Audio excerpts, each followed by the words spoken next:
Justice pour Diane. Affaire féminicide de Diane Yango. Le verdict scandaleux rendu par la juge au tribunal de grande instance de Douala Bonanjo le 1er avril 2025 préoccupe les juristes de la plateforme des organisations de la société civile du littoral qui s'interrogent et apportent quelques éléments de clarification à l'opinion nationale et internationale. Quand on parle de coup mortel, la peine va de 6 ans à 20 ans d'emprisonnement ferme.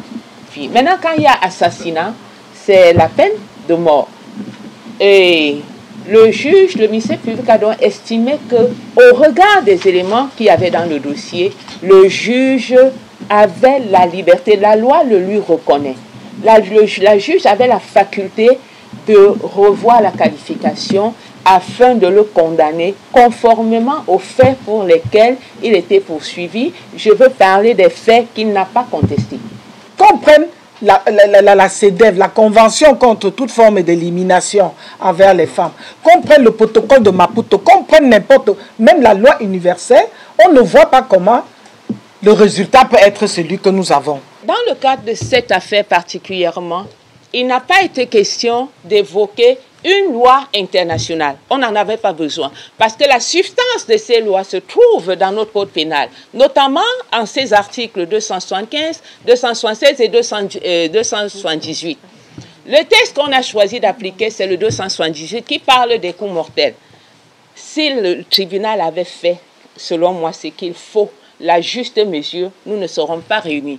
C'était au cours d'une conférence de presse organisée par la plateforme des organisations de la société civile, en abrégé Plafocil, au sujet du féminicide de Diane Yango, ce 9 avril 2025, au siège de l'ONG Un Monde à Venir à Douala. À l'issue de ce point de presse, ce que nous attendons, ce n'est pas ramener Diane, mais c'est de faire en sorte que le cas de Diane soit un déclenchement, que ça constitue un fort plaidoyer à l'endroit des pouvoirs publics, de l'Assemblée nationale, pour que les textes soient reformés et que les textes soient plus rigides à l'endroit des femmes. Rappelons que le 1er avril dernier, la juge au tribunal de grande instance de Douala Bonanjo a infligé la peine controversée de 5 ans de prison avec sursis et 52 000 de dépenses à payer par Baboké Vondo Eric, qui a ôté la vie à Diane Yango, son épouse.